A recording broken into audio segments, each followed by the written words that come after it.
여러분들은 오늘 이렇게 소액으로 대한민국의 채권자가 되었습니다. 이제 대한민국으로부터 우리는 돈을 정당하게 받을 수 있는 권리를 가진 채권자가 된 거죠.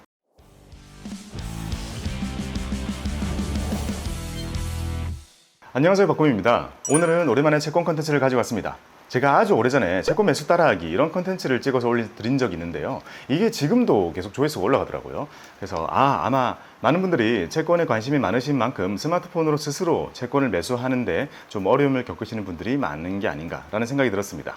그래서 오늘은 이 컨텐츠를 한번 리뉴얼 해볼까 하고요. 예전에 했던 것처럼 KB증권을 그대로 가져와가지고 이걸 제가 직접 스마트폰으로 보여드리면서 채권 매수하는 방법을 보여드리도록 하겠습니다. 제가 예시로 보여드릴 채권은요, 대한민국 국채 19-6이라 불리는 채권을 매수를 할 거고요. 이 채권이 국채 중에서는 거의 거래가 가장 많이 되는 채권이거든요. 그래서 예시로 보여드리기는 이게 적절하지 않나라는 생각이 들어가지고요. 이 국채를 50만 원만큼 매수하는 과정을 한번 보여드리도록 하겠습니다. 오래전에 제가 이 따라하기 영상을 찍을 때는요, 사실 아무도 채권에 관심이 없을 때였어 가지고 어플도 아주 부족했었는데요.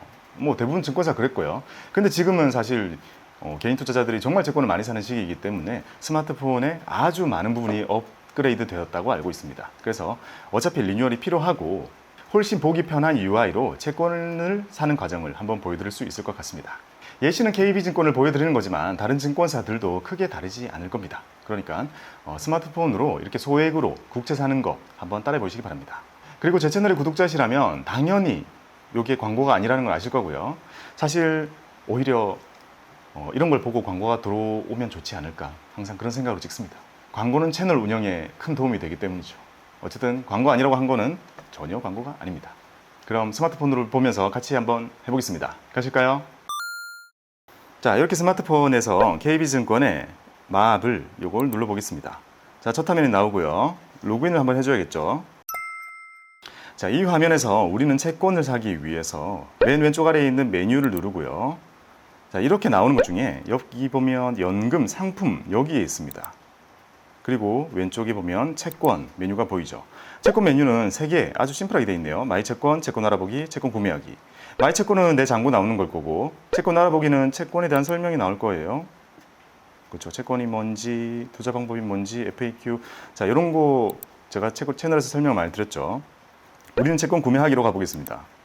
자, 여기 보면 장외랑 장내로 나뉘어져 있습니다. 이거 이제 다 아실 거라고 생각을 하고요. 우리는 국채를 사야 되니까 장외에서 국채를 찾아보니까 국채가 우리가 원하는 것이 없습니다. 우리가 사려고 하는 것은 19-6이라고 하는 채권을 살 거거든요.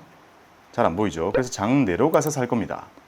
자, 장내로 왔는데 뭐 우리가 아는 국채가 또 안 보이죠? 이상한 것들이 많이 나옵니다. 그 이유는요, 여기 기본값이 주식 관련 채권이라고 적혀 있기 때문입니다. 이거는 전환사채나 BW 그리고 EB 같은 그런 채권들을 보여주는 카테고리이기 때문에 이걸 눌러서 여기서 일반 채권으로 바꿔줘야 됩니다. 그러면 이제 채권들이 쭉 나오거든요. 우리가 알만한 것들이 쭉 나오는데 아마 제가 추측건데 여기 나오는 것들이 거래량이 많은 것들이 위에 나오는 것이 아닌가 생각을 해봅니다. 장내라는 것은 KB증권이 하는 게 아니라 이 채권이 거래되는 한국거래소에 있는 채권시장에서 거래가 되는 채권들을 보여주는 거거든요. 그래서 메뉴에 있는 것들이 제일 많이 되고 있는 것 같습니다. 왜냐하면 우리가 찾고 있는 19-6 채권이 바로 여기 보이니까요. 자, 일반 채권이고요. 국채지만 국채는 종류의 이름이고 채권의 이름은 국고채입니다. 그래서 채권의 이름은 국고 이렇게 시작하죠. 01125라는 뜻은 이게 1.125%의 표면 이율을 가진 채권으로 발행이 되었다라는 의미입니다. 그리고 뒤에 있는 390으로는요, 2039년 9월이 만기일이라는 의미입니다. 대략적으로 지금이 2023년도니까 한 16년 정도 만기가 남은 아주 만기가 긴 채권이라고 볼 수 있습니다.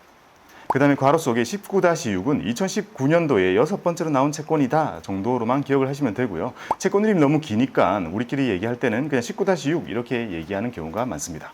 19-6을 사려고 하는데요. 이 채권은 지금 7,094원에 거래가 되고 있고, 이 채권을 우리가 2039년 만기까지 가지고 있다면 7,094원에 산 채권은 만기에 10,000원으로 원금을 돌려받게 되겠죠. 자, 이걸 눌러보겠습니다.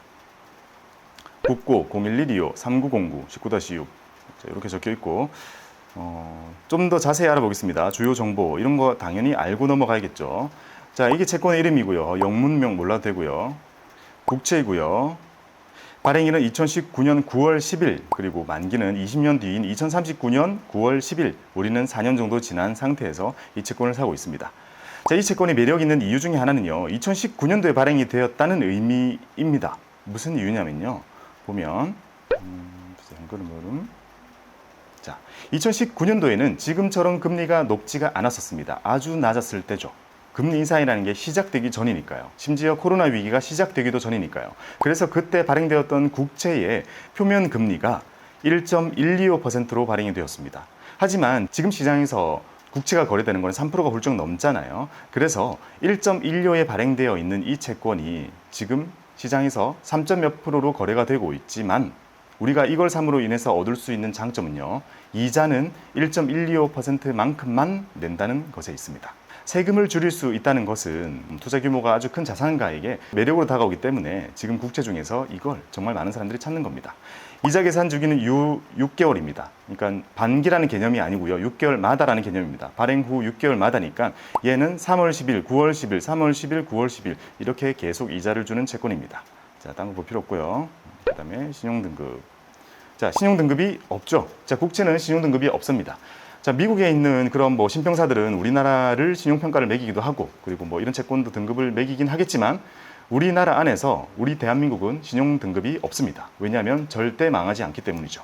자, 밑에 이런 내용이 있고, 자, 상환에 대한 내용들이 거의 다 비어 있는 이유는, 이 채권은 만기가 되면 그냥 원금을 그대로 주고 그때까지 이자를 계속 주는 6개월마다 이자를 주는 그런 아주 무난하고 평범한 채권이기 때문입니다. 자, 돌아와서 이 채권이 가장 거래가 많이 된다고 했잖아요. 근데 바로 밑에 있는 채권도 보통 이게 거래가 더 많이 되기도 하던데요. 이거는 뭔지 한번 보겠습니다. 국고 010-500, 5003, 20-2. 자, 이거는 뭘까요? 국고채 1.5%에 발행된 채권입니다. 얘보다는 조금 높은데요. 근데 만기가 2050년입니다. 요거는 30년 만기의 채권이라는 의미입니다. 2020년 2월에 나왔으니까 그때도 금리가 오르기 전에 1.5로 발행된 표면율이 아주 낮은 채권이 만기 30년짜리를 앞두고 아직 만기가 이렇게 많이 남아있는 이 채권이 시장에서 거래가 또 상당히 많이 되고 있다는 의미입니다. 자, 채권은요, 만기가 길어질수록 금리에 대한 그 변동성이 커집니다. 그러니까 많은 사람들이 지금 금리가 앞으로 더 떨어지지 않을까, 언젠가 떨어지지 않을까, 그렇다면 만기가 많이 남은 채권이 오르지 않겠어, 그러니까 만기가 길고 신용등급이 가장 확실한 국채를 사야지 하면서 많은 사람들이 찾다 보니까 이렇게 상위에 랭크되어 있는 거죠. 경우에 따라서는 지금 이것도 충분히 다 논리적이고 좋은 투자라고 생각을 합니다. 제가 예시로 보여드리기엔 19-6이 더 적절하다 생각해가지고요, 이걸 보여드릴 거고요. 자, 수익 예상하기 한번 눌러볼게요. 제가 이 채권을 살 때 어떤 현금 흐름을 예상할 수 있는지를 미리 알아볼 수 있습니다. 자, 종목명, 그리고 만기 상환, 당연히 만기 상환 할 거고요. 자, 채권은 살 때는 만기 상환을 기본적으로 전제하고 사야 됩니다. 중간에 이 채권을 괜찮은 가격에 못 팔 수도 있습니다. 그리고 중간에 내다 팔 때는 로스가 생길 수도 있기 때문에 우리는 가장 확실하게 채권도 웬만하면 이렇게 장기 채권을 사려면요, 묶여도 되는 돈으로 꼭 사야 된다고 말씀을 드리고 싶습니다. 자, 만기 상환 개인이고요. 오늘 7월 11일입니다. 오늘 산다면, 자, 수익률 헷갈리니까 아까 우리가 봤던 7,094원이었나요? 7,094원. 자, 이게 매도 호가였잖아요. 그러니까 이 가격으로 채권을 살 수 있다는 의미가 될 거고요. 7,094원에 산다면 매수 수익률은 3.52가 됩니다. 자, 이 채권의 이름에서 알 수 있듯이 표면금리는 1.12인데 매수금리가 3.52이기 때문에 그 차이만큼은 다 비과세다라고 생각을 할 수 있는 거죠. 매도일자 상관없고요. 그 다음에 투자 수량은 헷갈리니까 투자 수량은 금액을 눌러가지고 내가 투자하고자 하는 금액, 저는 50만 원을 입력해 줄게요. 자, 요거를 입력하고 확인을 누르면 됩니다. 자, 그러면 이 채권을 샀을 때, 오늘 샀을 때 3.52로 샀을 때 7,094원에 샀을 때, 자, 수량 이만큼이 사진다는 거고요. 매수 금액은 대략 50만 원으로 산다라는 의미입니다. 쭉 내려보면 만기 때까지 가지고 가면, 쭉 한번 눌러보면 오늘이 7월 10일이잖아요. 우리는 한 두 달 뒤, 9월 11일 날, 두 달 뒤에 이자를 한번 받습니다. 이자 한번 받고 또 6개월 뒤 또 이자를 받고 또 6개월 뒤 이자를 받고 3월 10일, 9월 10일, 3월 10일, 9월 10일, 3월 10일 계속 이자를 이만큼을 받습니다. 자, 3,960원의 이자를 받는데 맨 위에 있는 이자만 약간 다른 이유는 이게 보유기간 과세가 들어가는 거다 보니까 내가 중간에 채권을 샀기 때문에 처음 받는 이자는 항상 기간에 대해서 조금 다른 세금이 적용이 되는 거고요. 그 뒤는 내가 온전하게 가지고 있을 테니까 세금이 계속 600원씩 빠져나가게 되니까 3,360원이 내 계좌에 최종적으로 들어오게 됩니다. 그러면 만기인 2039년까지 쭉 가지고 있게 되면 이야, 요렇게 흘러 3,360원이 계속 내 통장에 꽂히게 되고 만기가 되면 2039년 9월 10일이 되면 원금으로 돌려받는 금액이 70만 4천 원입니다. 자, 우리는 50만 원으로 투자를 했죠. 근데 원금이 70만 원이 들어오는 겁니다. 그러니까 이자는 이자대로 들어오고 원금이 이만큼이 더 얹어서 들어온다는 거죠. 그리고 만기에는 이자를 한 번 더 줍니다. 여기 보면 3,960원 한 번 더 주죠.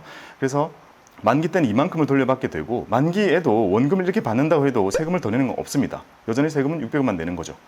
왜냐하면 채권의 가격에 대한 매매 차익에 대해서는 비과세이기 때문이죠. 결국 우리가 내는 세금은 이자에 대해서만 세금을 내게 되는데 이 이자라는 것은 표면금리인 1.125를 기준으로 매겨진 이자들이잖아요. 그러니까 이거는 이자가 되게 작게 내는 거죠. 이자를 되게 작게 내고 만기까지 가지고 있기만 하면 원금에 훨씬 더 얹어가지고 70만 4천 원이라는 돈을 주게 되고 이만큼은 비과세로 잡히기 때문에 이 채권이 세금이 아주 낮게 잡히는 채권이다라고 말씀드릴 수 있는 거죠.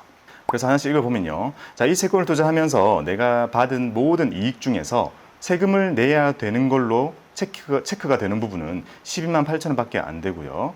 투자 기간은 5,900일입니다. 그리고 상환 원리금은 50만 원 투자해가지고 만기까지 가지고 있으면 83만 4,680원을 얻게 되는 것이고 이걸 수익률로 환산하면 4.62, 세후는 3.9 정도가 나온다는 의미입니다. 그리고 실제로 원천징수 된 세금은 19,390원 밖에 안 되고요. 그로 인해 내가 받게 되는 건 이렇게 큰 원리금 중에 세금 조금 내고 81만 5천 원이라는 것을 다 내가 가지고 갈 수 있는 아주 수익률은 높지만 세금은 아주 작게 낼 수 있는 그런 채권이라고 볼 수 있습니다. 자, 이거는 만기 보유까지의 과정이잖아요. 만기까지 가지고 있지 않다고 하더라도 중간에 만약에 내가 장내 시장에 중간에 이 채권을 내다 팔 때 7,094원보다 비싼 가격에 내다 팔아가지고 차익이 남게 되면 그것도 다 비과세가 되고요. 그때까지는 가지고 있는 동안은 계속 채권 이자를 받게 되는데 그것만 세금을 계속 내게 됩니다. 자, 이렇게 앱에서도 이렇게 현금 흐름, 이자 날짜 전부 다 보여주네요. 정말 좋아졌습니다. 바로 구매하기 눌러보면 이렇게 효과창이 나오잖아요.